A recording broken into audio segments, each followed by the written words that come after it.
Selamat pagi, kita berjumpa lagi di acara IBKKG Morning Talk. Hari ini kita akan membahas dampak COVID-19 terhadap perekonomian Indonesia, khususnya usaha mikro, kecil, menengah, dan besar. Seperti yang kita ketahui sudah 1 tahun Indonesia dilanda wabah COVID-19 dan membawa banyak dampak bagi perekonomian Indonesia secara keseluruhan. Dari sisi ekonomi, sepanjang tahun 2020, Indonesia telah masuk dalam jurang resesi. Bahkan sepanjang tahun 2020 ini, pertumbuhan ekonomi Indonesia mengalami kontraksi -2%. Dalam catatan kami, inilah kondisi perekonomian Indonesia terburuk sepanjang 20 tahun belakangan ini. Di samping itu juga, COVID-19 membawa dampak yang lain. Pertumbuhan atau peningkatan atas pengangguran. Jumlah pengangguran bertambah kurang lebih 2,67 juta orang dan jumlah penduduk miskin pun ikut bertambah. Catatan kami menunjukkan per September 2020 tercatat ada 27,55 juta orang miskin. Kalau kita bandingkan dengan tahun sebelumnya berarti ada 2,76 juta pertambahan orang miskin. Kalau kita kembali ke usaha mikro, kecil, menengah, ini dampaknya lebih hebat lagi. Banyak usaha mikro, kecil, menengah mengalami kebangkrutan, tutup usaha. Demikian juga dengan usaha besar. Padahal kita paham selama ini usaha mikro, kecil, dan menengah itu dianggap menjadi katup pengaman perekonomian satu negara. Tapi apa yang terjadi dengan di Indonesia sangat menyedihkan sekali. Oleh karena itu kita perlu membahas ini lebih baik. Hari ini kita telah kedatangan Pak Kwik Kian-Gi. Selamat pagi Pak Kwik. Selamat pagi. Terima kasih telah hadir di studio IBKKG. Beliau adalah ekonom senior, pengamat ekonomi, pemerhati ekonomi, dan beliau pernah ikut serta membuat desain perekonomian Indonesia melalui Menteri Koordinator Perekonomian dan juga Bappenas. Di samping Pak Kwik, kita juga telah kehadiran teman-teman dosen IBKKG yang selama ini concern dengan persoalan ekonomi. Ada Pak Hanif, selamat pagi Pak Hanif. Selamat pagi Pak. Ada Pak Said Kelana, selamat pagi Pak Said Kelana. Ada Pak Daulat, Ibu Lydia, dan beberapa dosen lain yang saya lihat di floor. Selamat pagi semuanya telah concern dengan persoalan ekonomi. Pak Kwik, Pak Hanif, dan Ibu Bapak sekalian. Melihat konteks seperti ini, usaha mikro, kecil, menengah, ini menarik untuk kita bahas Pak. Dampaknya sangat luar biasa. Bagaimana nih Pak Hanif? Baik, terima kasih Pak Isar. Selamat pagi Pak Kwik. Pagi. Hari ini kita akan membahas Pak Kwik tentang usaha mikro, kecil, dan menengah. Khusus tentang UMKM Pak. Ya. Sebagaimana tadi pengantar dari Pak Isar bahwa saat ini ekonomi dunia terdampak pandemi COVID-19. Termasuk tentu Indonesia Pak. Tadi dari sampaikan pertumbuhan ekonomi kita tahun 2020 minus Pak ya. Dan banyak negara telah menyatakan resesi. Ekonominya ada resesi. Nah, terkait dengan UMKM di Indonesia Pak. Kalau kita mengaca ke krisis ekonomi tahun 98, itu UMKM dinyatakan adalah salah satu penyelamat ekonomi Indonesia pada saat itu. Kemudian dalam krisis ekonomi saat ini yang terjadi Pak, itu kondisinya jauh berbeda dengan krisis ekonomi tahun 98. UMKM ikut terdampak karena kita tahu bahwa pandemi COVID-19 ini dampak dari pergerakan orang menjadi terhambat, pergerakan usaha menjadi terhambat, dan sebagainya.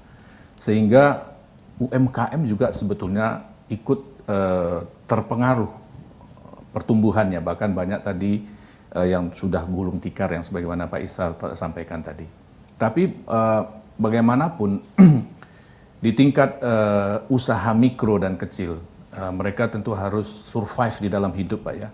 Sehingga meskipun pandemi COVID-19 ini terjadi, mereka tetap mencoba untuk survive, untuk kreatif berhadapan dengan situasi ini. Sehingga banyak kalangan juga Bapak itu yang menyatakan bahwa tetap saja UMKM itu memiliki peran yang sangat besar di dalam meringankan situasi krisis ekonomi yang terjadi saat ini. Atas pendapat itu Pak, bagaimana pandangan Pak? Terima kasih Pak. Iya, jadi sebetulnya ada benarnya, tetapi juga ada tidak benarnya. Jadi ceritanya begini, ketika Gus Dur presiden, beliau itu minta kepada Perdana Menteri Obuchi yang menawarkan Jepang bisa berbuat apa, membantu Indonesia. Gus Dur ketika itu tidak minta bantuan uang, tetapi Gus Dur minta bantuan pemikiran. Bagaimana caranya untuk memajukan usaha kecil menengah. Ya, mikro termasuk, waktu itu belum disebut mikro, hanya kecil dan menengah. Nah, lalu Perdana Menteri Obuchi sangat positif tentu, dan dia memerintahkan sebuah tim yang hasilnya adalah ini. Yang hasilnya adalah ini, yaitu Policy Recommendation for SME Promotion, SME Small Medium Enterprises in the Republic of Indonesia, Juli 26 tahun 2000, yang dipimpin oleh Shujiro Urata, PhD, profesor dia juga. Dan mereka tidak tanggung-tanggung, oleh karena yang dikirimkan ke sini sekitar 9, kebanyakan guru besar, dan semuanya yang di Jepang sudah sangat berpengalaman dengan UMKM, dan UMKM di Jepang memegang peranan sangat penting seperti halnya dengan Eropa. Angka-angka yang dia peroleh adalah seperti yang bisa kita lihat di tabel. Nah, angka-angkanya karena dia kan tahun 2000. Jadi dia setelah bekerja sekitar 9 bulan, maka mempunyai kesimpulan bahwa jumlah dari perusahaan yang kecil dan menengah itu 36,8 juta. Dan jumlah perusahaan besar hanya 1.831 perusahaan. Kalau dinyatakan dalam persentase, maka yang kecil dan menengah itu 99,99%, dan yang kecil hanya 0,01%. Tetapi yang 0,01% itu menyerap tenaga kerja sebesar 99,944%. Jumlahnya cuma 0,01%. Jumlahnya secara relatif, ya, itu menyerap 99,44% dan memberi sumbangan kepada PDB sekitar 60%, oleh karena 59,36%. Sedangkan yang besar itu penyerapan tenaga kerjanya hanya 0,01%, sumbangannya kepada PDB 40,6%. Jadi dari sini sudah terlihat ketimpangan yang luar biasa. Akan tetapi hal ini bisa kita tafsirkan. Dan ini adalah data mengenai tahun 2000, sebelum ada COVID, sebelum ada apa-apa, sudah seperti ini ketimpangannya. Kemudian 20 tahun kemudian, ya, 20 tahun kemudian kita terkena COVID segala macam. Akan tetapi kalau kita lihat angka-angka mutlaknya, maka jumlah usaha kecil, menengah, dan mikro, dulu mikro dan kecil dijadikan satu, sekarang dipisah dalam statistik, itu meningkat dari 36,8 menjadi 62,9 juta, hampir 2 kali lipat. Lalu usaha besar meningkat dari 1.831 menjadi 5.460. Juga sangat signifikan peningkatannya. Tetapi ditinjau dari sudut penyerapan tenaga kerja, sama persis seperti 20 tahun yang lalu, yaitu 99,9% diserap oleh usaha kecil menengah, sedangkan yang 0,01% itu menyerap tenaga kerja hanya 0,01%. Nah, kemudian kalau kita lihat PDB, Nah, PDB itu oleh jumlah, kita sekarang lihat yang sekarang saja ya, oleh karena kita sudah melihat sejarah, betapapun pentingnya sejarah adalah sejarah yang kita bahas pada saat ini. PDB yang dibuat oleh perusahaan besar itu 41,45%, tetapi dibagi oleh 5.400. Ya. Nah, PDB yang dibuat oleh perusahaan kecil dan menengah lebih besar sedikit, yaitu 60%, tetapi dibagi dengan angka 36,8 juta. Nah, disinilah orang lalu mulai mengatakan, bisa kita bayangkan atau tidak, kalau tidak ada usaha mikro kecil menengah, akan seperti apa ekonomi kita? Mereka yang jumlahnya demikian besarnya itu menghidupi dirinya sendiri. Menghidupi dirinya sendiri, tidak ada bantuan dari pemerintah. Nah, kalau kita mau lihat bentuk konkretnya ya warteg, pedagang kaki lima, macam-macam jasa tukang parkir dan lain-lain, ya, usaha-usaha itu. Jadi dia ditinjau dari sudut itu, maka ada yang mengatakan untung sekali ada mereka. Kalau tidak ada mereka, bagaimana jadinya ini? Pengangguran akan luar biasa. Tetapi oleh karena adanya resesi dan adanya pandemi COVID, itu di kalangan mereka sendiri banyak yang mengeluh bahwa mereka gulung tikar. Sebabnya apa?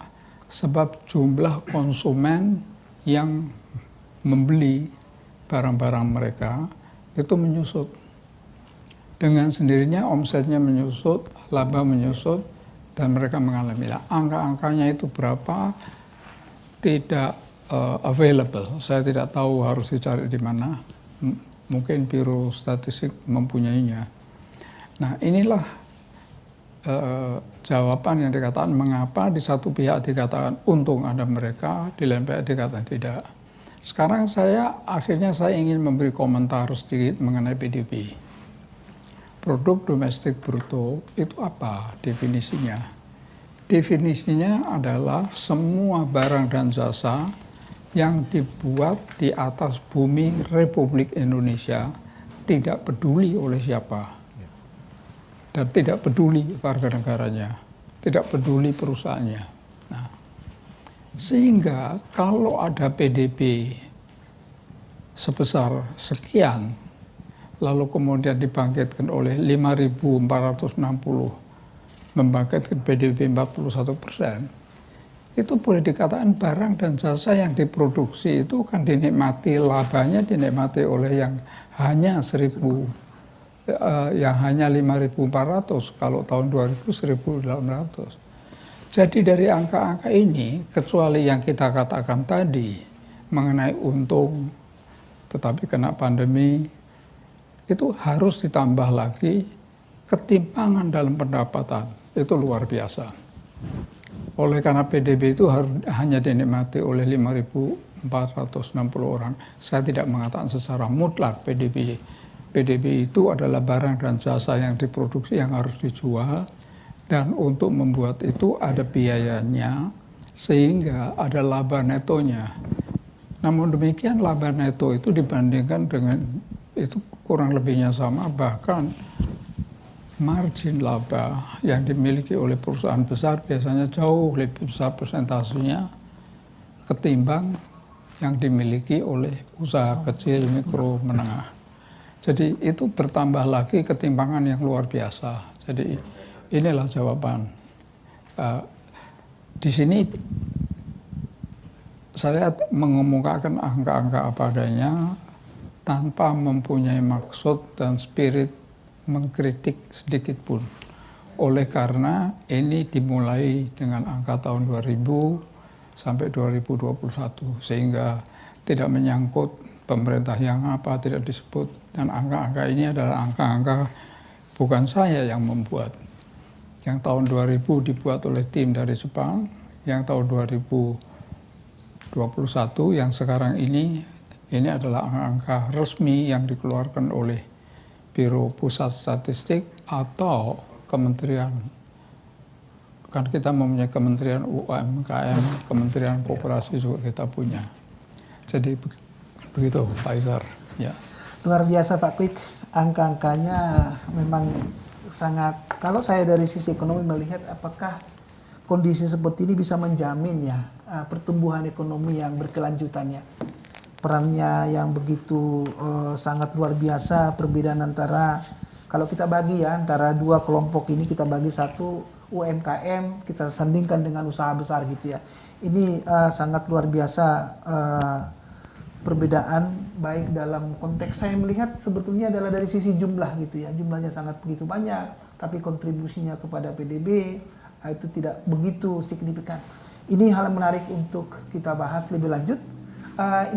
Saya melihat ada beberapa teman dosen yang coba memberikan pandangan bagaimana konteksnya kita mengenai pertumbuhan ekonomi yang berkelanjutan dengan melihat angka-angka yang disajikan oleh Pak Kwik.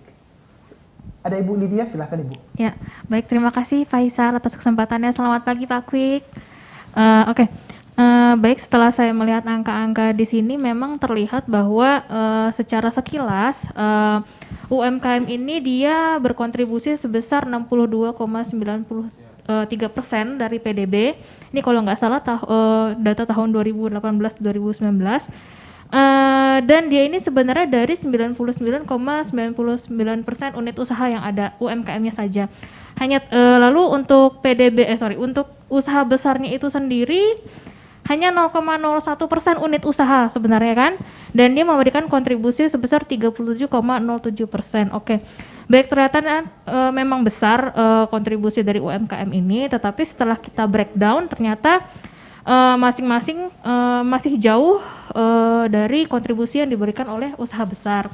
Nah, lalu tadi pagi saya juga sempat membaca Renstra dari Kementerian Koperasi dan UKM tahun 2020 sampai 2024.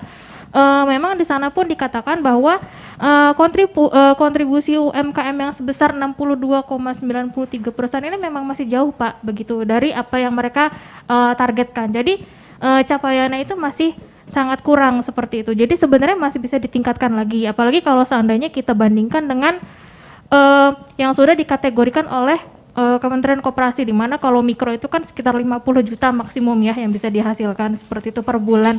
Nah itu kan sebenarnya masih bisa, tetapi kan pada kenyataannya mungkin jarang banget usaha mikro, satu unit usaha itu bisa menghasilkan laba sebegitu tingginya, itu kan masih jarang banget.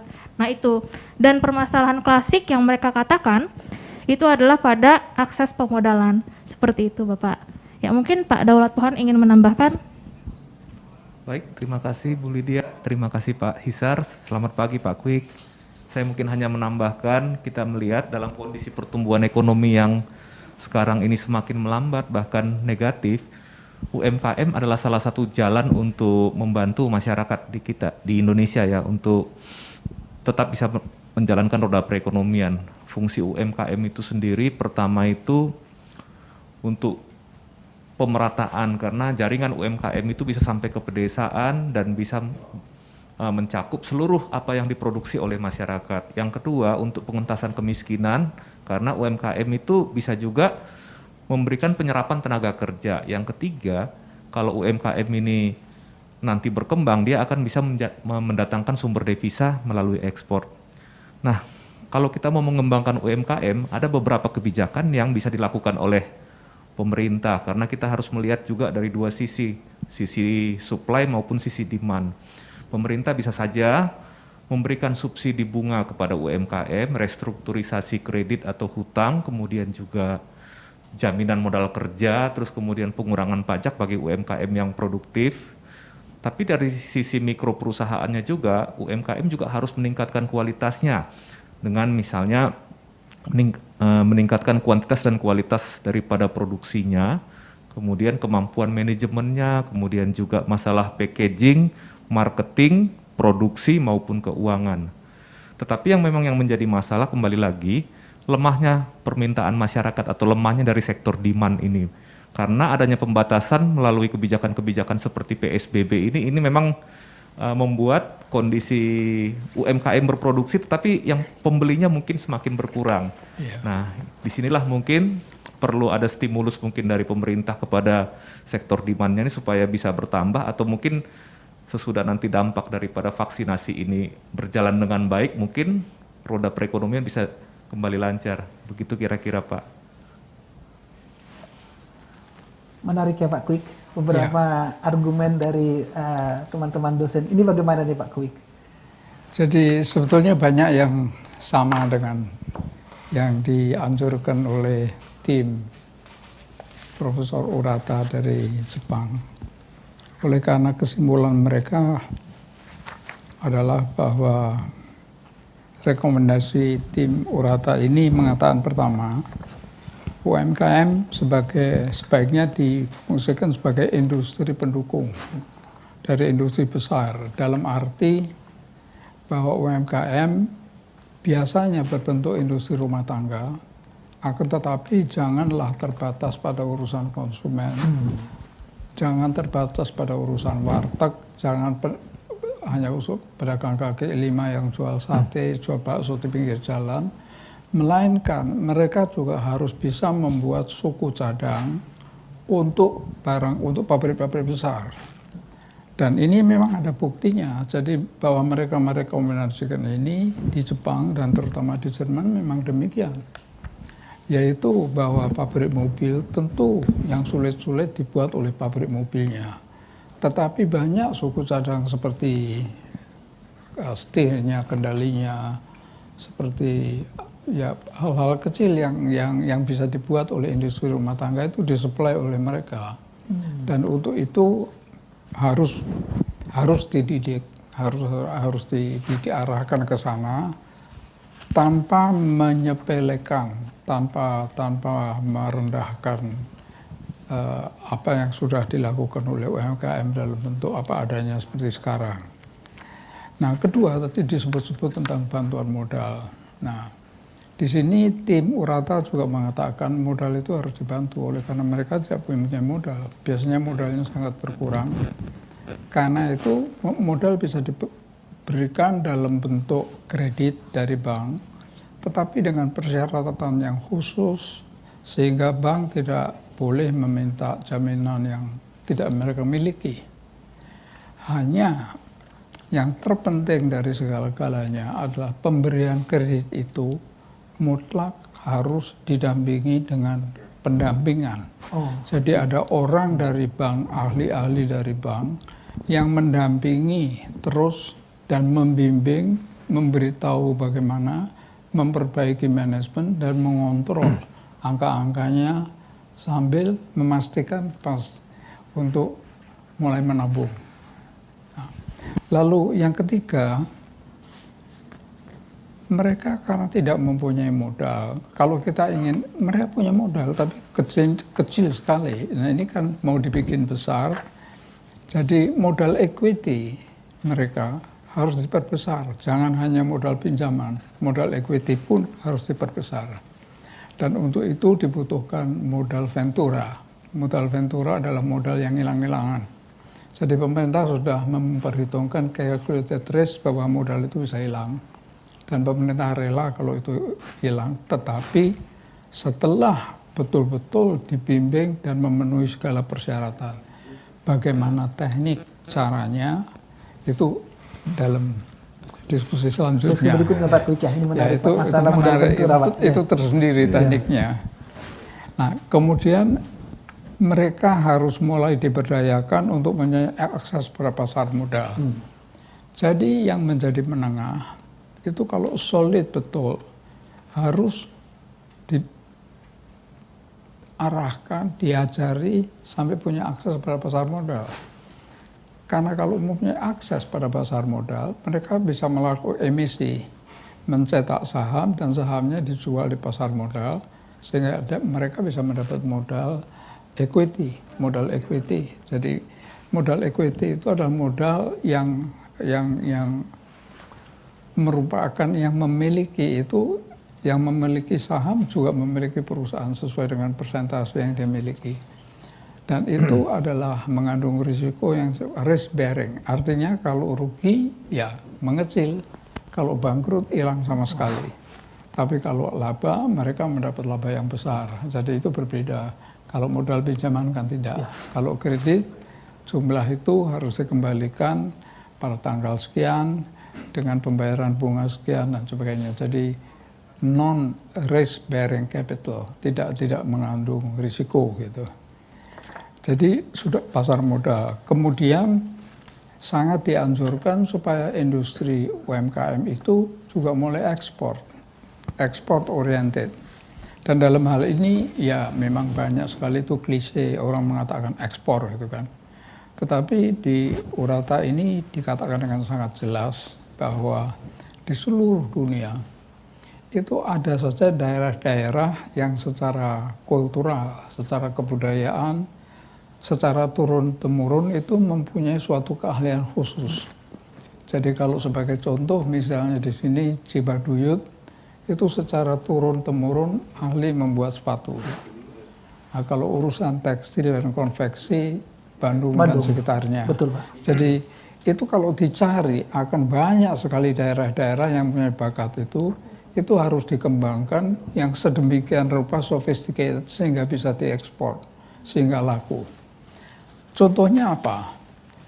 Contohnya yang konkret yang bisa kita lihat baru-baru ini bangkrut atau mereka pindah adalah toko-toko yang namanya Muji, M-U-J-I, Muji. Itu toko-toko Jepang yang barangnya lucu-lucu. Ya. Jadi kalau menarik semua barang-barangnya aneh, bikinan mereka sendiri, dan itu adalah hasil dari UMKM, bukan hasil dari perusahaan-perusahaan besar. Jadi contohnya sudah ada. Demikian juga kalau kita lihat Eropa Barat sudah jauh lebih banyak. Eropa Barat bahkan satu orang di daerah pertanian menguasai sekian hektar, hanya satu orang, dan dikerjakan sendiri dengan teknik-teknik yang modern. Jadi itu adalah komentar saya mengenai bagaimana memberdayakan. Tadi kita sudah berbicara tentang angka-angkanya yang timbang, kita kan akan membangkitkan yang bahwa pengusaha besar harus diperlakukan bagaimana itu tidak termasuk topik hari ini. Ya, Pak. Ya. Terima kasih Pak Kwik, ini pencerahan yang sangat luar biasa dan sudah banyak yang kita bahas di IBKKG Morning Talk ya. Aspek lain akan kita bahas berikutnya seperti koperasi Pak Kwik ya. Ini sangat menarik juga kita bahas ke depan, kemudian penyertaan modal juga untuk UMKM. Untuk itu kita akan kembali lagi dengan topik berikutnya di sesi berikutnya bersama IBKKG Morning Talk.